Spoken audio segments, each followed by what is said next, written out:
Hello friends, അപ്പോൾ എന്തൊക്കെയുണ്ട്? ഇന്നത്തെ വ്ളോഗ് എന്താണെന്ന് വെച്ച് കഴിഞ്ഞാൽ ഉമ്മാന്റെ വീട്ടിലോട്ട് പോകുകയാണ്. എൻ്റെ ഉമ്മാന്റെ ഉമ്മ എന്ന് വെച്ചാൽ എൻ്റെ ഉമ്മമ്മ മരിച്ചിട്ട് ഇന്നൊക്കെ 8ാമത്തെ വർഷത്തിലൊക്കെ കിടക്കുകയാണ്. അപ്പോൾ അതിൻ്റെ കുറച്ച് പരിപാടിയാണ്. അപ്പോൾ കുറച്ച് വിഭവങ്ങളും പിന്നെ അവിടുത്തെ കുറച്ച് വിശേഷങ്ങളൊക്കെയാണ് ഇന്നത്തെ വീഡിയോയിൽ ഞാൻ പങ്കുവെക്കാൻ വേണ്ടി പോകുന്നത്. അമ്മ ഉണ്ടാക്കുന്ന സാധനത്തിൻ്റെ പേരാണ് തുറക്കലപ്പം. അപ്പോൾ ഞാനിത് 3ാമത്തെ തവണയാണ് കഴിക്കുന്നത്.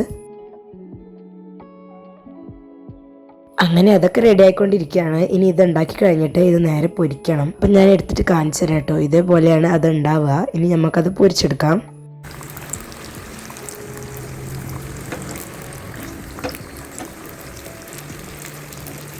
അങ്ങനെ ഞങ്ങളിത് പാക്കാക്കി ഡ്രസ്സെല്ലാം ചേഞ്ച് ചെയ്തിട്ട് വേഗം തന്നെ പോയി. അതിന് മൂത്തമ്മാനെ വിളിക്കാനുണ്ടായിരുന്നു. മൂത്തമ്മാനെ വിളിച്ചിട്ട് ഞങ്ങൾ നേരെ കയറിയത് ഒരു ബേക്കറിയിലാണ്. ബേക്കറിയിൽ കയറി കുറച്ച് സാധനങ്ങളൊക്കെ വാങ്ങിച്ചു. നിങ്ങൾ ബേക്കറി ഒക്കെ വാങ്ങിയിട്ടുണ്ടായിരുന്നു. അങ്ങനെ ഞാൻ ഉമ്മാൻ്റെ വീട്ടിലെത്തി. അപ്പം ഇതാണ് എൻ്റെ ഉമ്മാൻ്റെ വീട്. ഇതിൻ്റെ മുന്നേ ഞാൻ ഇട്ടിട്ടുണ്ടായിരുന്നു. അപ്പോൾ എൻ്റെ മൂത്തമ്മയാണ് വരുന്നത്. ഇതിൻ്റെ മാമിൻ്റെ മോളാണ്. അപ്പോൾ എൻ്റെ അനിയനും അവിടെ ഖബർസ്ഥാനിൽ ഇറങ്ങിയിട്ടുണ്ടായിരുന്നു. അപ്പോൾ അവിടെ നിന്നാണ് ഇപ്പോൾ അവർ നടന്നു വരുന്നത്. കുറച്ച് കഴിഞ്ഞപ്പോൾ ഉസ്താദ് എത്തിയിട്ടുണ്ടായിരുന്നു. ഞങ്ങൾ ചായക്കുള്ള സാധനങ്ങളൊക്കെ സെറ്റ് ചെയ്ത് തുടങ്ങി. ഉണ്ണിയപ്പം, പിന്നെ എൻ്റെ ഉമ്മ ഉണ്ടാക്കി തുറക്കലപ്പം, അങ്ങനെയുള്ള കാര്യങ്ങൾ. മൂത്തമ്മയും മാമയൊക്കെ ചിക്കൻ പൊരിച്ചുകൊണ്ടിരിക്കുകയാണ്. അങ്ങനെ ഞങ്ങൾ ചായ എടുക്കാനുള്ള സാധനങ്ങൾ സെറ്റ് ചെയ്യാൻ വേണ്ടിയിട്ട് പോയിട്ടുണ്ടായിരുന്നു. അങ്ങനെ ടേബിളെല്ലാം സെറ്റ് ചെയ്ത് അവരെല്ലാവരും കൂടി ഇരുന്ന് ചായക്ക് കുടിച്ചു കേട്ടോ.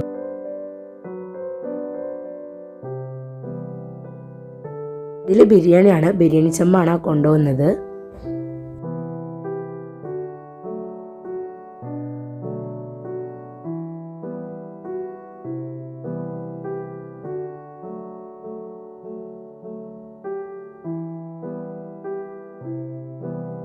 അങ്ങനെ ഞങ്ങളും ചായ അടിക്കാനിരുന്നു കേട്ടോ. അപ്പം മൗലൂദെല്ലാം കഴിഞ്ഞിട്ടുണ്ടായിരുന്നു. അതിൻ്റെ വീഡിയോ എടുക്കാൻ മറന്നുപോയതാണ്. പായസമാക്കിയിട്ടുണ്ടായിരുന്നു. ഞങ്ങൾ ഉച്ചക്കുള്ള ഫുഡിനായിട്ട് ഞങ്ങൾ ടേബിളെല്ലാം സെറ്റ് ചെയ്തിട്ടുണ്ടായിരുന്നു. ബിരിയാണിയും പിന്നെ ചിക്കൻ പൊരിച്ചതും പിന്നെ സാലഡും അരിനെല്ലിക്കൻ്റെ അച്ചാറായിരുന്നു ഉണ്ടായിരുന്നത്. അങ്ങനെ അവരെല്ലാവരും കൂടി ചോറൊക്കെ കഴിച്ചു. ചോറയ്ക്കലൊക്കെ കഴിഞ്ഞപ്പോൾ ഞാനും ചോറയ്ക്കാൻ ഇരുന്നിട്ടുണ്ടായിരുന്നു. നല്ല ചൂട് ബിരിയാണി ആയിരുന്നു ഉണ്ടായിരുന്നത്. പിന്നെ അതിൻ്റെ കൂടെ ചിക്കൻ പൊരിച്ചതും വെച്ച് കൊടുത്തു. പിന്നെ അച്ചാറും പിന്നെ സാലഡും ഉണ്ടായിരുന്നു. അങ്ങനെ ഞങ്ങൾ ചോറെല്ലാം കഴിച്ചു കഴിഞ്ഞു. അങ്ങനെയൊക്കെ സന്തോഷിക്കുന്നുണ്ടെങ്കിൽ ഞങ്ങളുള്ളിൽ നല്ല സങ്കടം ഉണ്ടായിരുന്നു. ഉമ്മ ഇല്ലാത്ത വിഷമം. എന്നാലും കസിൻസ് എല്ലാവരും കൂടി ഒന്ന് ഒന്നിക്കുമ്പോൾ നല്ലൊരു സന്തോഷമല്ലേ. അപ്പോഴാണ് നല്ല കാറ്റൊക്കെ ഉണ്ടായിരുന്നു. അപ്പം മഴയുടെ ലക്ഷണം ഉണ്ടായിരുന്നു. അപ്പം മഴ പെയ്യുന്ന വീഡിയോ ഒക്കെ ഞാൻ എടുത്തിട്ടുണ്ട്, കാണിച്ചു തരാം. നല്ല മഴയായിരുന്നു കേട്ടോ. മഴയ്ക്ക് കഴിഞ്ഞാൽ തോന്നുന്ന സമയത്ത് ഞങ്ങളൊന്ന് പുറത്തിറങ്ങി കേട്ടോ.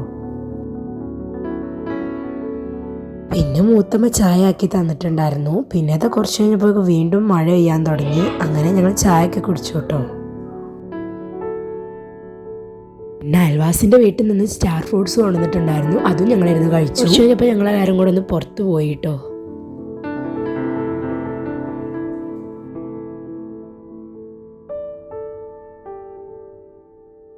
അങ്ങനെ ഞങ്ങൾ പോയി വീട്ടിലെത്തിയിട്ടുണ്ടായിരുന്നു. വീട്ടിലെത്തിയപ്പോൾ ബാക്കിയുള്ള വീഡിയോസ് എടുക്കാൻ മറന്നു. ചായയൊക്കെ കുടിച്ചിട്ടുണ്ടായിരുന്നു. അങ്ങനെ ഞങ്ങൾ അവിടെ നിന്ന് ഇറങ്ങി. ഇനി ഞങ്ങളെ വീട്ടിലോട്ട് പോവാണ്. ഇനി മുത്തമ്മാൻ്റെ വീട്ടിൽ ഇറക്കണം. അപ്പം ഞങ്ങൾ പോയത് കാക്കാൻ്റെ ജീപ്പിലാണ് കേട്ടോ. അങ്ങനെ ഞങ്ങളെല്ലാവരും വീട്ടിലെത്തി. അപ്പോൾ ഇന്നത്തെ വീഡിയോ ഇത്രയേ ഉള്ളൂ. ഇഷ്ടപ്പെടുകയാണെങ്കിൽ ലൈക്ക് ചെയ്യാനും സബ്സ്ക്രൈബ് ചെയ്യാനും മറക്കരുത്. അപ്പോൾ അടുത്ത വീഡിയോ കാണുന്നവരേക്കും ബൈ ബൈ.